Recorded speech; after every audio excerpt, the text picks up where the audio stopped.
Hello, here I am again with my little vlog, and I've got to stop saying so much. Right, let's get straight to it. I noticed yesterday when I watched back my recording that I went awfully quiet when I turned to face the painting, so I'm going to try and speak louder when I'm facing the painting.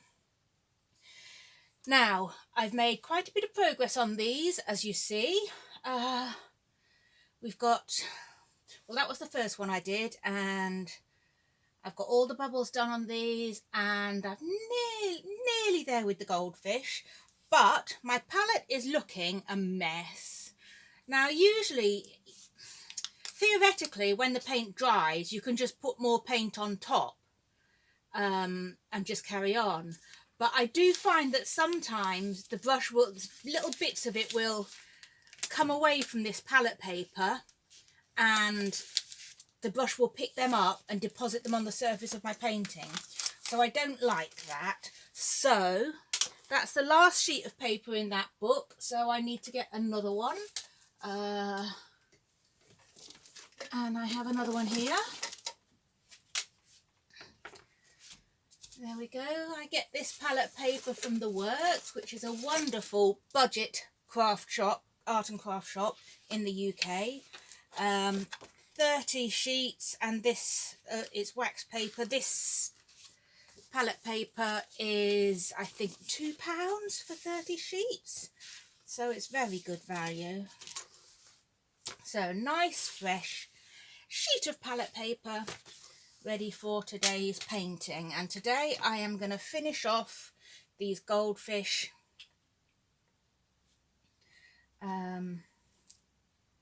and then move on to something else. So I'll put a bit of, right, I'm using Cad Red Light, that's the orange shade, and Cad Yellow, and Diox Purple and White on these goldfish.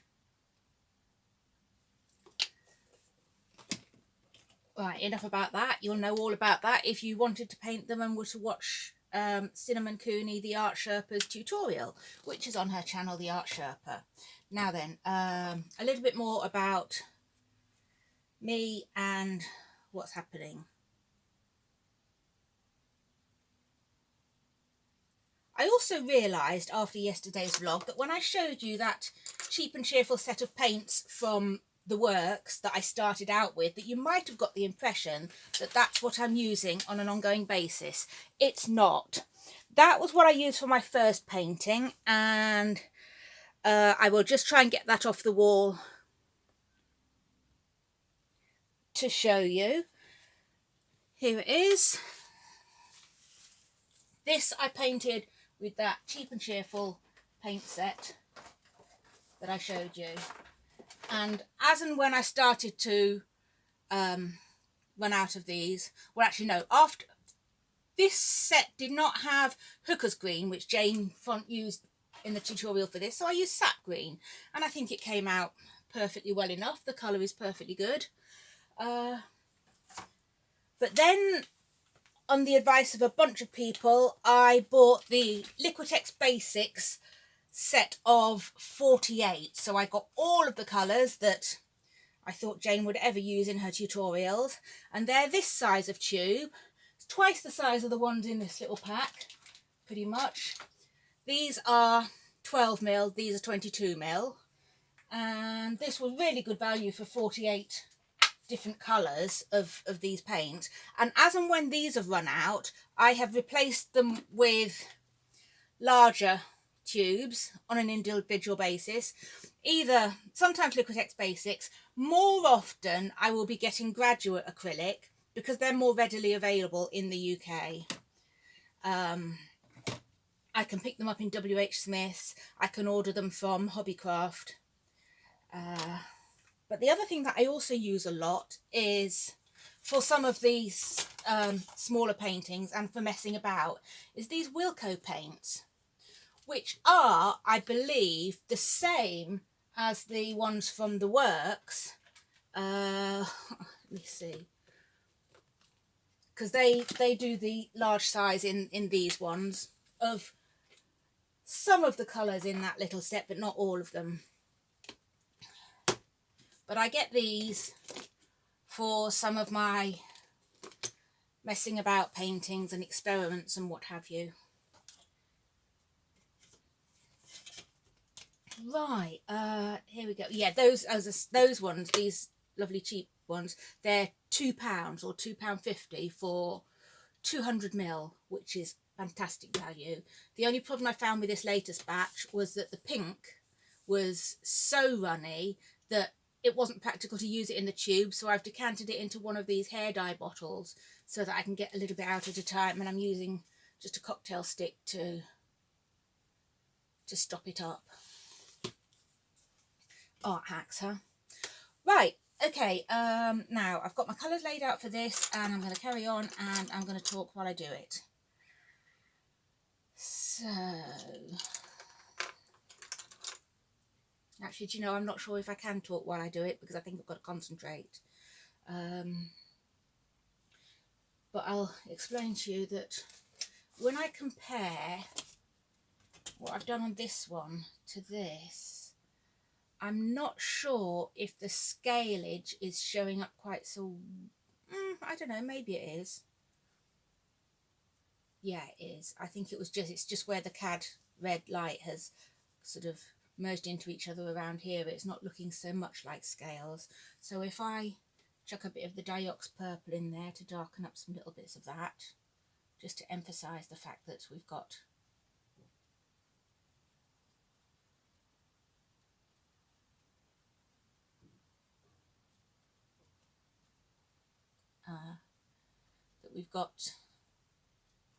scales happening. Right, when they've dried a bit, then I can go over and get a slightly more scale shaped bits. These colours are pretty transparent, so it sometimes means you have to put a few layers on to get your coverage. But I think that'll do that bit. Oh, and I need to reshape the eye a bit on this fella. Now, yeah, I was going to talk some more about what's going on, so if I turn and face you a bit more, then the mic will pick up my voice a bit better. I often pick up and work like this anyway. So yeah, I heard about my friend Ness, who makes the lovely handmade chocolates. Her business is called Le Chat Noir. She told me about the Christmas craft market at Yourspace.sutton. Now, Yourspace.sutton is a lovely, lovely community nursery. It's got educational space for school visits and special needs provisions, and it's been growing.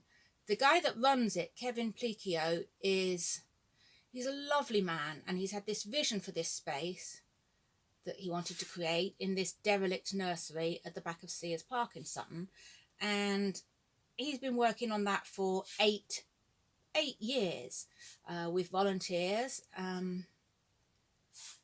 completely voluntary himself, and has a job besides that, well, his own landscaping business.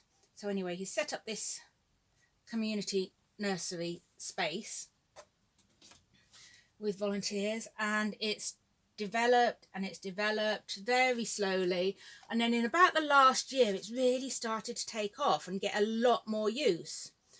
And then a couple of weeks ago it was attacked by arsonists, which was so sad. They've done, oh, the damage they've done. They've burnt down the office and the tea room. It had a lovely little tea room called Outside In, with some beautiful murals on the wall, painted by one of the volunteers, Trish, who is also a local artist. And they slashed the polytunnels. And I mean, when I first heard that there'd been a fire, my first thought was, well, I hope it isn't vandals, because that is just too horrible to think about, that people would do such a thing. And if it's an electrical fault or something, then it can be fixed. Electrics can be replaced to stop it happening again. But it doesn't seem like you can stop people doing horrible things.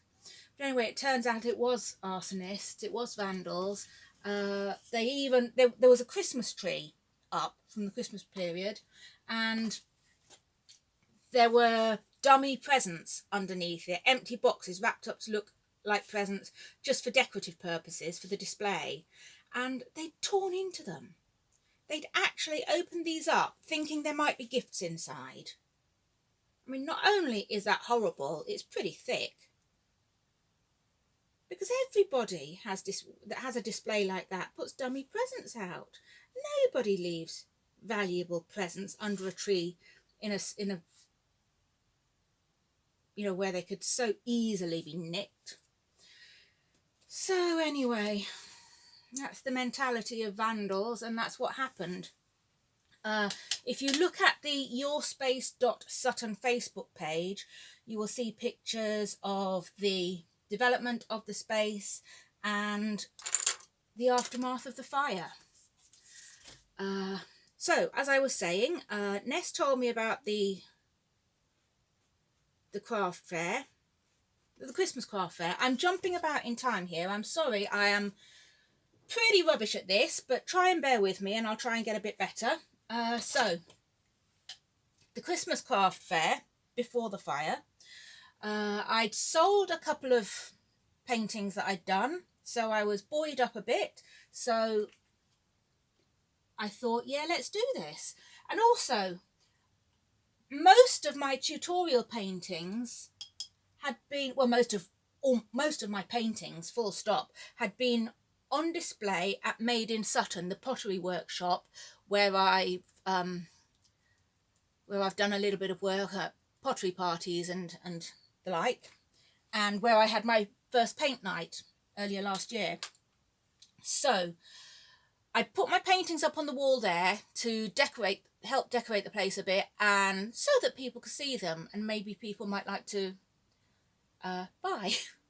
So that place has just closed down. Kirsty that runs it it's not closed down, it's moved. She's not running it from that location anymore. She's running it from another location, and then she didn't need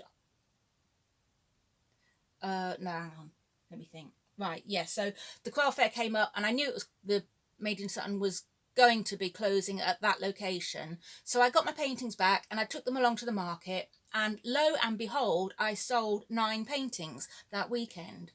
I sold one on day one, the Saturday, and I thought, oh wow, this is wonderful, I've sold a painting, somebody likes what I've done. And came back the next day hoping I'd sell another, and they were flying off my stall. I sold 8. Somebody even bought 2. Because Made in Sutton is such a lovely place, and it is supported by the community and by people who want to support local endeavours. And so people were happy to buy from a local artist who's just starting out and not charging much, and is maybe not as accomplished as, well, definitely not as accomplished as paintings by artists you see in proper galleries and the like. But people were so lovely. So I had a wonderful time selling a load of my tutorial pieces and a couple of originals, or sort of modified tutorials that barely count as originals. And it was lovely to talk to people and tell them about the tutorials and what inspired me to make what changes I had. And people really liked getting that bit of story and I think it made people more inclined to purchase. And as I told everybody that they were my student artworks and that I painted them from tutorials and lessons. And I said to them that I just started, and I was selling them cheaply. I told them I was selling them cheaply because they were my student pieces, and that I just started painting originals, which were selling pretty much as quickly as I painted them.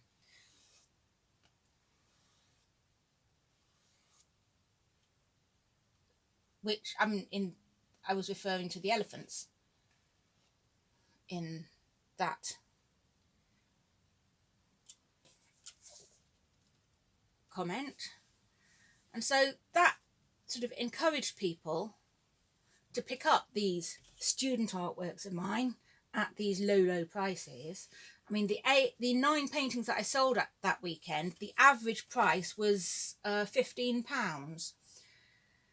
And the size was, they were mostly 16 by 12 inch, and there were some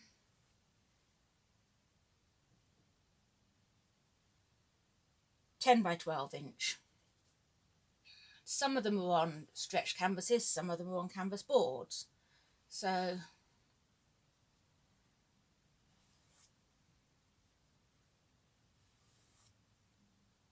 that's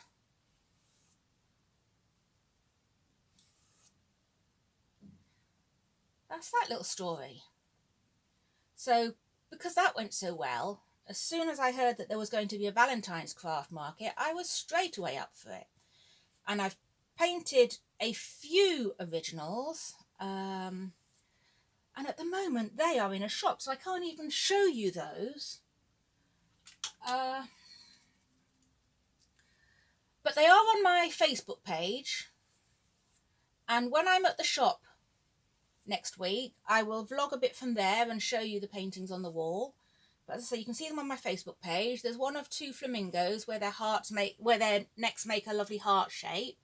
And then there's some sunsetty, very simple sunsetty pictures that are effective for what they are and are a nice bit of decoration for the walls. I mean, I'm not doing high art. I'm doing pretty stuff too, and fun stuff that ordinary people might like to put on their walls and earn me a bit of money so that I can buy some nice things for my son, who is 10 years old now, and you can hear him on some of my other videos where he joins in and comments with me when I do a time lapse. Ooh, that's a bit pinky, isn't it? Ooh, not sure I like that at all. Never mind, I'll go over it. I'll wipe it off a bit and then I'll go over it. A little bit of a lump on the canvas there, I don't know why that is. Right, yeah, this is because I've got white mixed in with that yellow, and when I mix the red in, it goes a bit salmony, so I need to clean off this brush and just mix the red and the yellow. Now I'm going to see if I can wipe off a bit more of this.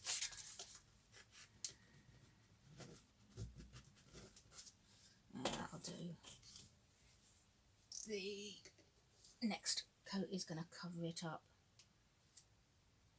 So let's get a bit without any whiting. That's better.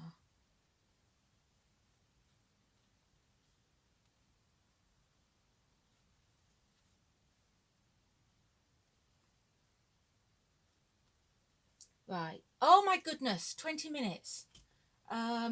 Right, I've definitely got to stop this. I must keep these shorter, otherwise you're going to get well and truly bored. Right, I will stop talking, stop this vlog, I'll say bye-bye and see you tomorrow.